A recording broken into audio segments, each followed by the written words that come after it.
Di rumah kontrakannya, Renal menghabiskan waktunya.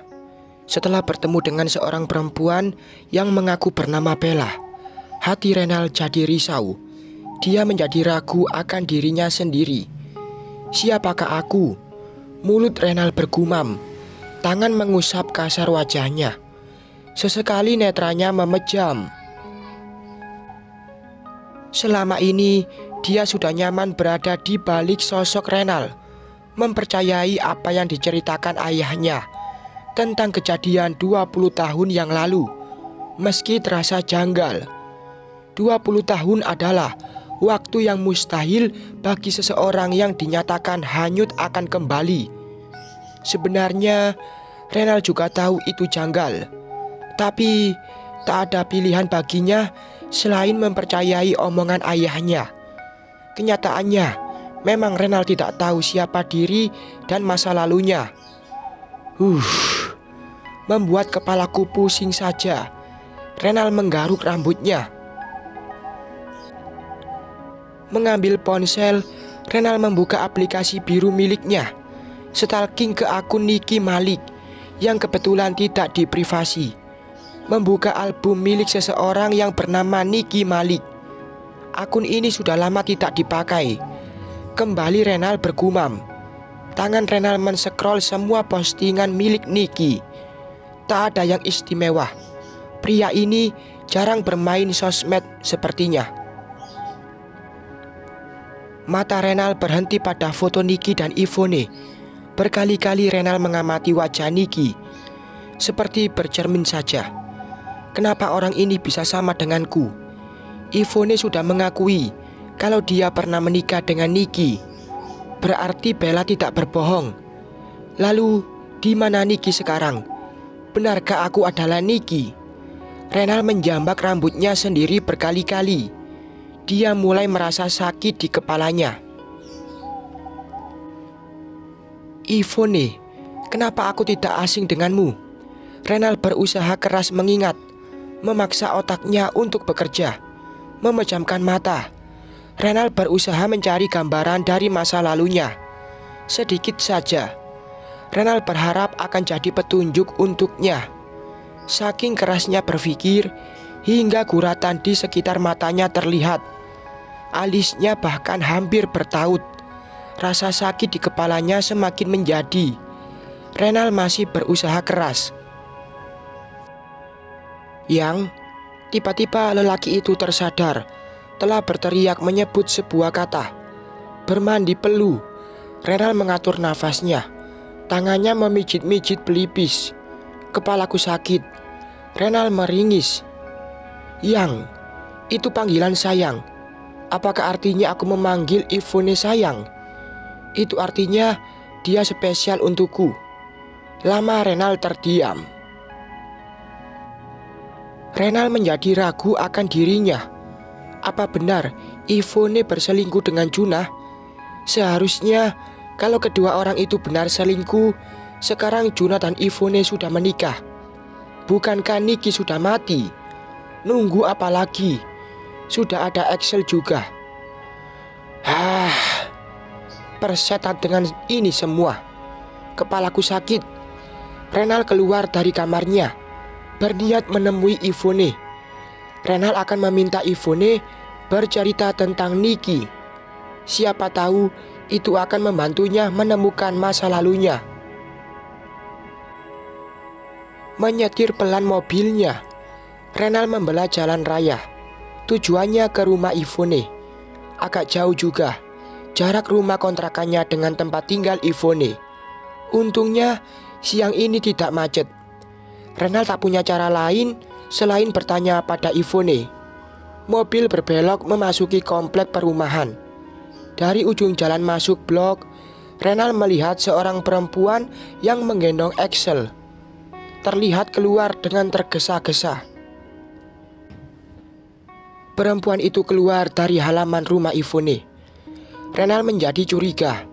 Segera dia meminggirkan mobilnya dan mengawasi gerak-gerik perempuan bermasker itu.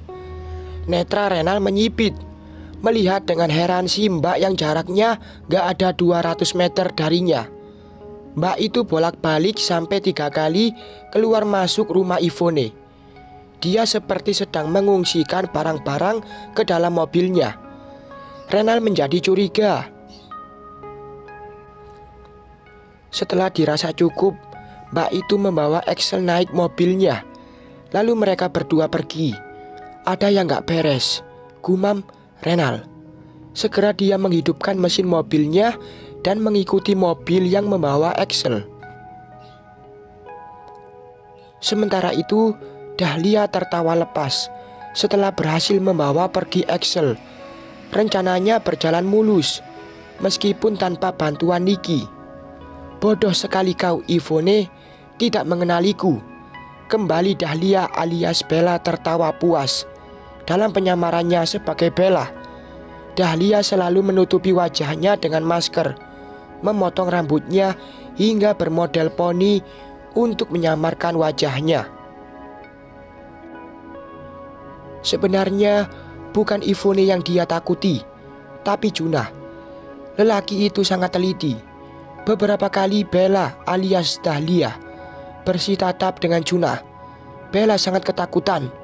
Tatapan mata Junah saja serasa menginterogasi. Sengaja Bella alias Dahlia menata tutur bahasanya agar terlihat lembut dan sopan. Semua itu untuk mengelabui Ivone. Dengan terlihat lembut dan penyayang, Ivone pasti akan terkesan, kemudian mempercayakan anaknya kepada Bella, sang babysitter gadungan. Tunggu ya, Axel ganteng, kita mau naik kapal. Iya, Dahlia berencana membawa Axel ke Batam. Nantinya Dahlia akan menyerahkan Axel kepada broker anak supaya diberikan kepada agensi di negeri Singa, seperti yang sudah pernah dia lakukan pada anaknya sendiri, yaitu Naura. Dahlia ketagihan dengan banyaknya rupiah yang dia terima setelah menjual anak.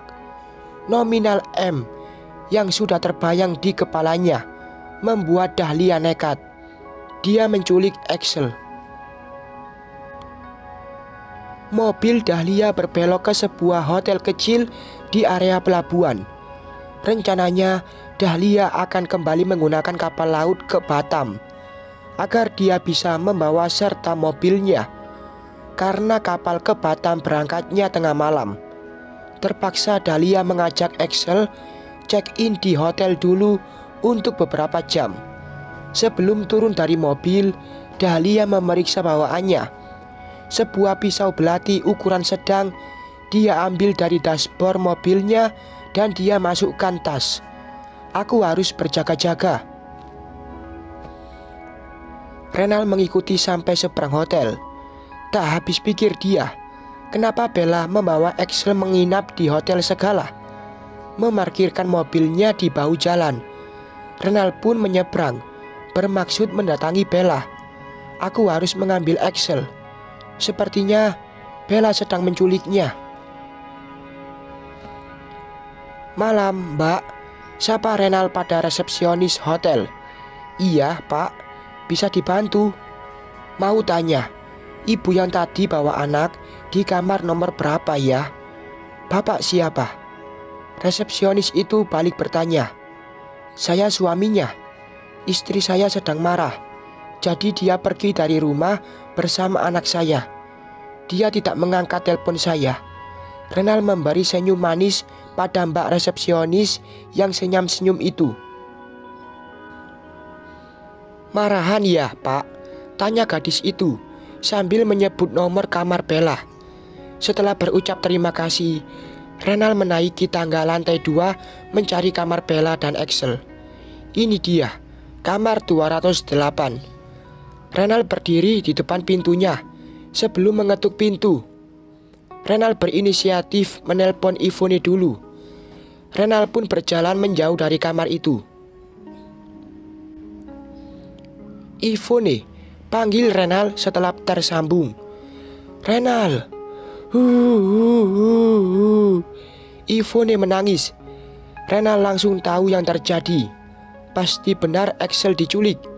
Aku tahu di mana Axel. Di mana? Ivone menjerit. Tak lama Telepon diambil alih Juna. Masih terdengar jari tangis histeris Yvonne memanggil-manggil Axel. "Cepat katakan, Nick," Juna mendesak. Renal menghela nafas. Juna memanggilnya Nicky. Pasti Juna juga mengenalku sebagai Nicky. "Nick," kembali terdengar Juna memanggil tak sabar. "Ada di Hotel Pantai Biru. Aku Sherlock." Renal menjawab, kemudian mematikan ponselnya. Setelah berbagi lokasi dengan Juna, Renal kembali ke kamar 208. Tok tok. Renal mengetuk pintu. Tak ada jawaban. Renal masih menunggu. Karena tak ada respon, Renal mengulangi mengetuk. Kali ini ada langkah kaki mendekat. Suara anak kunci dipuntar. Dan seraut wajah Bella muncul. "Nicky," desisnya kaget. Renal tak menjawab. Dia merangsek masuk. Dahlia tak sempat menutup pintu lagi. Dengan cepat, perempuan itu mengambil Axel yang sedang tertidur. Dahlia juga menyambar tas miliknya. "Kembalikan anak itu." Renal dengan langkah tenang mendekati Dahlia yang menggendong Axel. Bocah itu kaget dan terjaga. "X. Tangis Axel mulai terdengar. Pelan tapi pasti, Renal semakin mendekati Dahlia yang terpojok di sisi tembok. "Mundur," bentak Dahlia. "Berikan anak itu. Aku tidak akan melaporkanmu pada polisi." Renal berhenti dan menatap Dahlia. "Wah, wah." Axel menangis lebih keras. Badannya bergerak kuat dan minta turun dari gendongan Dahlia, membuat perempuan itu kewalahan dan panik. Nafas Dahlia terlihat cepat. "Diam," bentak Dahlia pada Axel. Bocah itu semakin menjadi. Tangan Renal mengulur hendak mengambil Axel. Dahlia terpojok. Dia menggeleng. Secepatnya Dahlia mengambil pisau belati dari tasnya. "Minggir!" Dengan pisau di tangannya, Dahlia menghalau Renal. Lelaki itu sangat kaget. Dia mundur 2 langkah. Wajahnya menegang. "Simpan pisau itu. Kau bisa melukai anak itu." Renal menunjuk Axel. Sementara matanya waspada, melihat arah mana Dahlia mengayunkan pisau tajam itu. Bersambung.